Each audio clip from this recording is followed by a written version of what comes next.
محرم کی ہوائیں چل پڑی ہیں، فضا میں ایک سکوت ہے، ایک ایسا سکوت جو ہمیں 61 ہجری کے اس سفر کی یاد دلاتا ہے جب مدینے کی گلیوں سے ایک قافلہ روانہ ہوا تھا۔ قافلہ نہیں، نور کا کارواں تھا جس کا سردار حسین ابن علی تھا۔ مدینے کے گلزار چھوڑے، اپنے گھر بار چھوڑے، نبی کا روضہ چھوڑا، وہ مقام چھوڑ دیے جہاں پہ حسین ابن علی کی پرورش ہوئی۔ اسی شہر کو خاموشی سے الوداع کہا۔ کون کہتا ہے کہ حسین حج کے لیے روانہ ہوئے تھے؟ نہیں، وہ تو دین کو بچانے کے لیے نکلے تھے، ظلم کے مقابلے میں حق کا علم بلند کرنے کے لیے۔ مکہ آئے مگر وہاں بھی امن نہ پایا۔ حرم کے احترام کو پامال کرنے والے یزیدی حسین کے خون کے پیاسے ہو چکے تھے۔ اور پھر ذوالحجہ کی قربانی کے دنوں میں حسین نے حج کو عمرے میں بدل دیا اور ایک نئی قربانی کی طرف بڑھ گئے، جہاں صرف جہاں نہیں بلکہ نسل نبوت کا لہو بہنے والا تھا، جہاں پہ محرم الحرام کے آغاز سے پہلے امام حسین علیہ السلام نے اپنے قافلے کو بتا دیا تھا۔ 2 محرم الحرام کو کربلا کی زمین پر پہلا قدم رکھا۔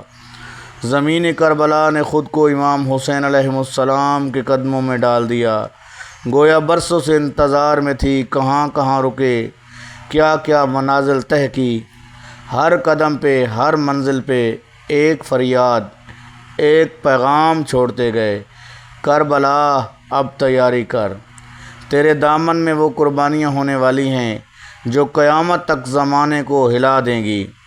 یہ محرم صرف تاریخ نہیں، یہ زندہ ضمیر کی صدا ہے، یہ حسین کا اعلان ہے، میرے جیسا کبھی یزید جیسے کی بیعت نہیں کر سکتا۔ اے میرے محترم سامعین، یہ محرم ہے، صرف ماتم کا مہینہ نہیں، یہ شعور، قربانی اور بیداری کا پیغام ہے۔ آج بھی ہر کربلا میں حسین ہمیں آواز دیتے ہیں، کیا ہے کوئی جو میرے دین کو بچائے؟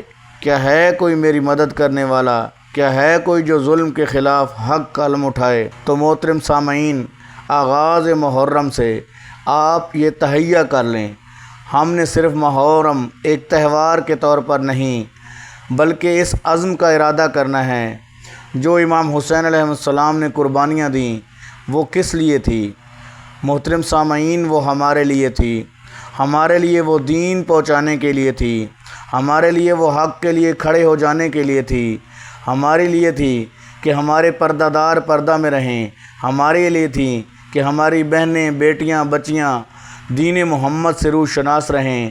اور امام حسین علیہ السلام نے قربانی دی، تو آج ہم ایک عہد کرتے ہیں کہ جب تک زندگی ہے حسین کے پیغام کو دنیا بھر میں پھیلائیں گے۔ اگر ہماری یہ ویڈیو آپ کو اچھی لگی ہو تو برائے مہربانی اس کو اپنے دوستوں کے ساتھ شیئر ضرور کیجیے گا، اور ہمارے چینل معصوم انفو کو ضرور سبسکرائب کیجیے گا، اور اچھی ویڈیو اور ہمارے تعاون کے لیے آپ کا بہت شکریہ۔